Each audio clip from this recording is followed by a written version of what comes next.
ازاي؟ خلصت امتحانات وفديت. ياه، الدنيا حلوة اهي يا جماعة، حبوا بعض.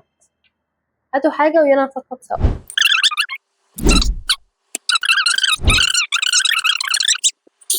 ما تراهنيش حد على العلاقة، لا لا لا لا لا، ما تراهنيش حد على العلاقة بجد. سيبك من علاقة الارتباط، لا. سيبك من العلاقة دي خالص.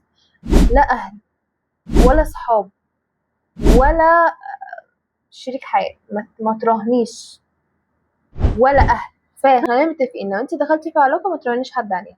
كلنا داخلين لبعض نعمل ايه؟ بيسيب اثر مش اكتر، يا اما اثر كويس يا اما اثر مش كويس. الاثر لو كويس فانت ضفت لحياتي، مش كويس فانت ضفت لحياتي برضه، بس تجربة اتعلمت منها. طب لو انا اوريدي اصلا مراهنة على شخص، الشخص ده لو كويس تمام انا كسبت الرهان، مش كويس طز فيك وطز اللي مراهناهم عليك. انا مش هفضل في علاقة لمجرد ان انا مراهنة بس عشان ما نظلمش حد. مش معنى ان الشخص ده مينفعش معانا واحنا ما كناش مناسبين ليه وهو ما كانش مناسب لينا ان احنا كده نفضل نشتم فيه ونقول ده فيه وفيه وفيه وفيه وان هو يبقى فعلا فعلا شخص توكسيك جدا. فلا، مش شرط. مش معنى ان انت عندك حساسية من الفراولة ان الفراولة اصلا وحشة بشكل عام. الفراولة كويسة مع اشخاص بس مش كويسة معاكي انت لانك عندك حساسية ليها، فانتوا مش مناسبين لبعض، لا هي مناسبة ليكي ولا انت مناسبة ليها. فكذلك برضو الامر في الاشخاص. يعني انت لو انت ارتبطتي بشخص والشخص ده مش مناسب ليكي، مش معنى كده ان هو مش كويس، لا هو يبقى كويس مع شخص تاني بس هو ما كانش مناسب ليكي. فبرضو مش معنى انك ارتبطتي بشخص والشخص ده مش كويس ان كل الرجالة مش كويسة، او لو انت ولد مش معنى انك خرجت من العلاقة فكل البنات مش كويسة. لا، انت خدتي واحد مش مناسب ليكي بس في اشخاص تانية مناسبة ليها. يعني انتي ممكن الفراولة ما تبقاش مناسبة ليكي بس البطيخ مناسب، فما تعقدوش نفسكم يعني. طب انا دلوقتي ارتبطت بشخص والشخص ده طلع مش مناسب معايا، بس انا بعد ما سبته حاسه ان انا مش قادره اكمل، لا انا لازم ارجع له. انا مش قادره ان انا اقعد من غير ما اسمع صوت حماقي ده. بس اقول لك على حاجه، مش معنى ان جالك وجع من حاجه انه انتي الوجع ده جايلك عشان خاطر يأذيكي. بس مارك مانسون قال في الكتاب بتاعه فعلا اقنعني جدا انه اللسعه اللي بتجيلك من البوتاجاز الوجع بتاعها مش بتحسيه عشان خاطر انك تشتري في البوتاجاز، لا هو بتحسيه عشان خاطر ان انت في حاجه خطر عليكي انت تعرضت لها، فلازم تبعدي عنها، لازم تتجنبيها. فلسه البوتاجاز مش معناه ان انت ما تقربيش من البوتاجاز، انت برضه لو رحتي للولاعه ولمستيها هتتلسعي برضه. فالوجع اللي بيجيلك عشان انت ما ينفعش تقربي من النار. كذلك الامر الاكتئاب اللي بيجيلك، احساس ان انت لا مش قادره تكملي، احساس ان انت فعلا توجعتي من العلاقه دي، ده سببه الاساسي ان انت عملتي حاجه غلط ما ينفعش انك تعمليها تاني. انت مثلا كنت بانيه كل حياتك عليه، من الطبيعي ان اول ما يسيبك حياتك هتبقى فاضيه، لان انت كنت مسستمه حياتك كلها عليه. انت كنت مش بتكلمي صحابك قد ما بتكلميه، اصلا ما كنتش بتكلميهم، ما كنتش بتخرجي مع صحابك، ما كنتش عامله لك حياه اساسا. من الطبيعي ان الشخص ده اول ما هيبعد حياتك هتبقى فاضيه. فاللي انت حاساه من فراغ وان انت فعلا فعلا متضايقه ومخنوقه ومش طايقه نفسك وحاسه انك عايزه تقومي تموتي نفسك، ده كله مش جاي علشان خاطر ان هو يقولك لا انت لازم ترجعي له. لا، هو انت عملتي حاجه ما ينفعش انك تعمليها تاني. ما ينفعش انك لما ترتبطي تاني برضو تخلي حياتك كلها متمحوره على شخص واحد بس. فمش معنى ان انت ارتبطتي واتأذيتي من الارتباط ده ان انت مش تقدري تكملي. لا، شوفي، طب اسألي نفسك هو انا اتوجعت ليه؟ طيب هو انا عملت ايه مثلا؟ انا حاسه بايه دلوقتي مخليني موجوعه كده؟ ان انا عندي فراغ، م- كنت دايما متعوده ان انا اكلمه دلوقتي، بس انت خلاص حطيتي ايدك على الحاجه اللي بتوجعك. فانا دلوقتي كنت مفضيه حياتي كلها وكنت مخليها هو بس اللي انا بني عليه كل حاجه، مش هعمل كده تاني. تتعلمي من اغلاطك وبس، وبلاش الدعوات اللي هي لو كان خير فيا رب خليه ولو مش خير يا رب خلي الخير فيه. يعني بلاش، هو لو كان خير ليا تمام، مش خير ابعده. انا حاليا وانا عندي 19 سنه انا بقول مستحيل دلوقتي، مستحيل. فانت لو عندك 13 سنه انت لسه ما عرفتيش انت مين مبدئيا، لسه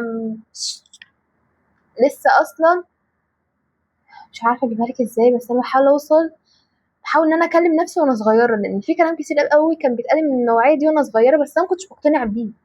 يعني في ناس كتير قوي بتقولي انت لما تكبري هتضحكي وهتقولي انا ازاي كنت بعمل كده وانا كنتش بصدقهم. انا دلوقتي قاعده قدامك اهو وبقول لك انا ازاي كنت بعمل كده. عارفه نفسك الاول، ونفسك دي مش تعرفيها. يعني انا كل يوم بكتشف حاجات مختلفه. انت كمان اكيد اللي انت عايزاه دلوقتي غير اللي انت عايزاه. طب اقول لك على حاجه، مثال بسيط جدا جدا جدا. طبعا ملهوش علاقه بالشخصيه اساسا، ماشي؟ يعني انا هكلمك دلوقتي مثال تافه. زمان انا كان ممكن ان انا اعجب قوي بالشخص اللي هو الاملس اللي ما عندوش شنب. حاليا انا لما بشوف شخص ما عندوش شنب حاسه اني بدات اخبط. المهم يعني اذواقنا، يعني حتى الاذواق يا ربي بتتغير. تفكيرك نفسه هيتغير 180 درجه. ممكن حاجه في شخصيته انت تبقي حباها جدا جدا، تكبري تقولي ايه ده. صحابك بقى لا لا لا لا لا، انت مش مجبوره على اي حاجه. كبري من دايره معارفك، صغري من دايره صحابك. مش معنى ان انا اتصورت معاكي وان احنا قضينا مع بعض يوم جميل ووقت ايا يكن كام يوم او حتى سنه، بس انا مش شايفه انه لا، ان انت ينفع انك تبقي صاحبتي او انت شبهي او كده، ان انا مش هكلمك عشان انت ما ينفعش تبقي صاحبتي. لا، انت معارف عادي، معرفه ليا عادي. او ان انا هكلمك وان انت صاحبتي لمجرد ان انا حبيتك يوم وان انا بهديلك كل اسراري. اسرار مين دي اللي تديها لحد؟ اسرارك مين دي؟ اسرارك دي ما تديهاش لقرايبك حتى. حاجه تاني مش عارفه بصراحه ينفع ان انا اتكلم عنها ولا مش هينفع، بس هتكلم عنها. اهلك بره مامتك وباباكي واخواتك انتي مش مجبوره عليهم، مش مجبوره. انتوا كويسين معايا، هتبقوا هتبقوا في حياتي. مش كويسين معايا، بلاش جملة الدم بيحن دي، بلاش. لا، مش معنى انهم اهلي ان هم اهلي. لا، لو انت شايفة ان هم مش بيتمنوا لك الخير ما تنزليش دمع عليهم حتى. ما تفضليش تقنعي الحية اللي قرصتك ان انا ما استاهلش انك تقرصيني، انا ما استاهلش انك تعملي فيا كده. لان انت لو قربتي منها وفضلتي تقنعيها حضرتك هتموتك. حتى لو اهلك طالما اذوكي عادي. مش بقى ازاي هو كده. وقيسي بقى على ده كله، يعني حتى علاقتك بصحابك او بشريك حياتك. اي حد يأذيكي ما تفضليش تبرري انت اذيتني ليه، انا مكنتش استاهل، انا مش عارفه ايه. امشي امشي، لان هو لو كان عايزك تفضلي هو مش مستني تبريرك. هو ما كانش اذى. والشخص اللي فيه طبع الاذى هيأذيكي مره واثنين وثلاثه وعشرة. الشخص اللي فعلا بيحبك مش هيأذيكي. وبلاش كلمة أنا هنجح عشان خاطر أثبت لهم وخاطر أعمل لهم. لا لا لا، ما تشيليش في قلبك أصلا. يعني خلي قلبك نظيف، صفي قلبك جدا. بتكرهيهم؟ لأ. بتحبيهم؟ لأ. عايزة تأذيهم؟ لأ. طب هم أذوكي، ربنا هيجيب لي حق. فأنت لو هتنجحي انجحي عشان خاطرك انت، منجحش عشان خاطر حد. افرض الشخص ده مات يعني اللي أذاكي، يعني هتقولي خلاص بقى هبطل انجح عشان خاطر هو كده كده راح من ربنا؟ فلا، انت هدفك لنفسك. الحاجة الأخيرة، البيت اللي انت فيه لو بينهار امشي امشي. ما تفضليش تقولي لا اصلا انا ليا ذكريات فيه. هينهار بيك انت والذكريات. فامشي. وانا هنا مش قصدي على البيت. لو انت في علاقة وخلاص العلاقة دي فعلا بتنهار، متقوليش لا ما لسه في امل، او لا عشان انا ليا ذكريات مع الشخص ده. شت.